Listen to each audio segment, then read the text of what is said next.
Holocaust. And you should think of it too. You will see 6 million innocent Jews, women and children, dying. And it's really just heartbreaking. It makes my heart bleed. I'm on the verge of tears, seriously right now. I'm sorry. By running for president in 2047, I will bring peace to the Middle East. Today, we're going to be looking at the modern history of Israel. Start with the Bronze Age, as promised. Alright, so what about the Bronze Age? Well, this story all starts with Egypt, specifically the pharaohs of Egypt, because Canaan, which was where Israel was established, roughly in the books, Canaan was actually ruled by Egypt back then, or at least the pharaohs of Egypt, because it wasn't really a centralized state. Nothing was a centralized state back then. Just hunter-gatherers, agricultural people, stuff like that. A little bit of art too. But mostly it wasn't really a centralized state, but really just a pharaoh. So anyways, this was took by the Assyrian Empire. And then the kingdoms of Israel from the Assyrian Empire was passed down to the Babylonian Empire. But then the Persians captured Babylon and they took control of Israel and Judah for that matter. And then after that, Persia let go control of the region and it was reconquered by Macedonia, specifically the Macedonian Empire. Well, this was actually led by the Great Alexander, but when Alexander the Great died, then Great Empire was partitioned and what Israel fell under was the Seleucid Empire. But then eventually it was conquered by the, you know him, you love him, the Romans. The freaking Romans. Alright, so the Roman Empire was mostly Christian by this point. Remember, Muslimity didn't exist yet. Islam didn't exist yet. It was the youngest religion, founded in 632. So it does not exist at this point in time. After this, the Romans didn't really do anything with the Jews, but the Jews didn't really like the Romans' rule, so they revolted many times. One of which, the third actually, was famous and was called the Bar Kokhba Rebellion. It was famous for failing particularly bad. So you can really see how the Jews were suppressed again and again and again by the Romans. At this point, the Jews were like a punching bag for Rome. It was really sad, honestly. Eventually, the Romans got tired and sick of this. So they banned all the Jews in Judah and shooed them out of their homes. In the process, the Christians also went too. Now, I have a bad thing to say right now. Because here come the barbarians. And they're ready to saw the Roman Empire in half. Except they won't fix it with flex tape. Instead, they'll just take the other half and leave the Byzantine Empire to die. So, Israel under the Byzantines was relatively safe because Judaism was the only, and when I say only, I mean only. It was the only religion that was allowed other than Christianity.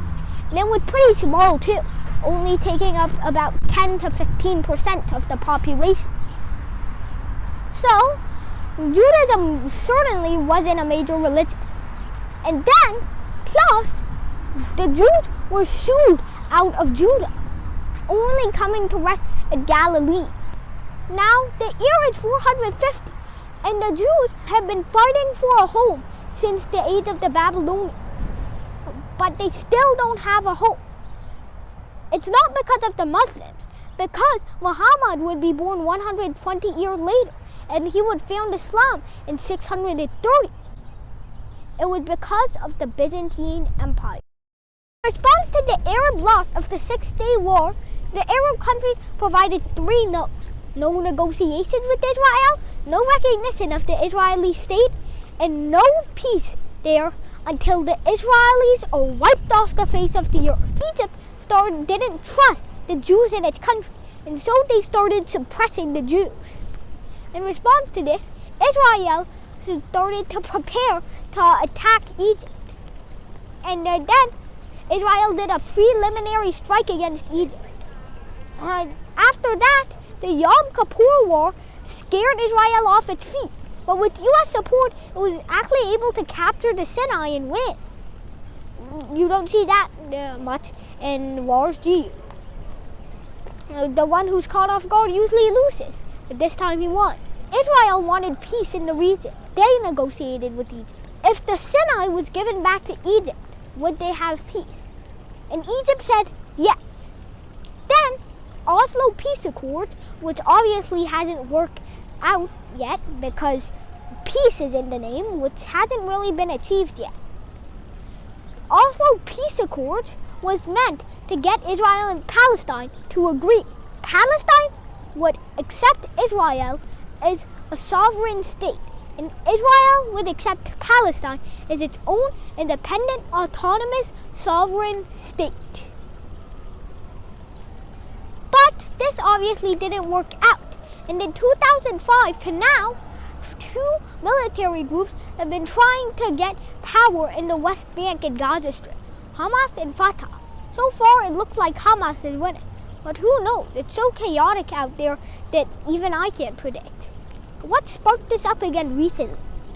Well, on May 6th, as you know, protesters in Jerusalem, Palestinian protesters specifically, started protesting at Jerusalem. Soon, this protest escalated into a violent fight between Jews and the Palestinians. In response to this brawl, Hamas tried to launch a bunch of missiles into Israel. Most of them failed or fell short because of the giant iron dome of Israel. Some hit, and they killed 7 people, including 1 child. Now, Israel also launched 1 bombing raid onto Palestine, which already killed 122 people because Palestine doesn't have a defense force, including 31 children, 31 people under 18. You can really see the brawn of all this violence. And in the wake, how can we achieve a solution that everybody can agree on? Because the buts and ifs and ins and outs of politics won't work in the way that is most favorable to mankind. And we cannot just sit there as Hamas hopelessly fires missiles into the Iron Dome and let the fate of the Palestinian people be undecided. When I think of the Holocaust, and you should think of it too, you will see 6 million innocent Jews, women and children, dying. And it's really just heartbreaking. It makes my heart bleed. I'm on the verge of tears, seriously right now. I'm sorry. By running for president in 2047, I will bring peace to the Middle East because I love both countries, Israel and Palestine. Palestine, who's going to help you in the event that you don't accept Israel and Israel invades you? What is tiny Jordan going to do? Bahrain and Qatar are like pieces of crap. So is the UAE. Bahrain is so freaking small you can't even see its actual shape on the map. It has to be represented by a damn circle. Not even the Gambia is that small. Syria has its own agenda. It has its own civil war to fight. Yemen and Oman are also pieces of crap. Too far away, too small, influenced by Saudi Arabia. And Saudi Arabia is an ally of the US. So that's also a dead end for you because they are going to be supporting Israel. Egypt won't help you either. Egypt has their own agenda with the pyramids. And Turkey doesn't remind me of support and a strength. It reminds me of delicious Thanksgiving chicken. Never mind. Let's just move on.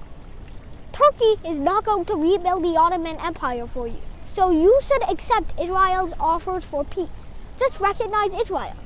Israel, you have so much power in that situation. Use it for good. Use it for world peace. Now, I want to tell something to both Israel and Palestine.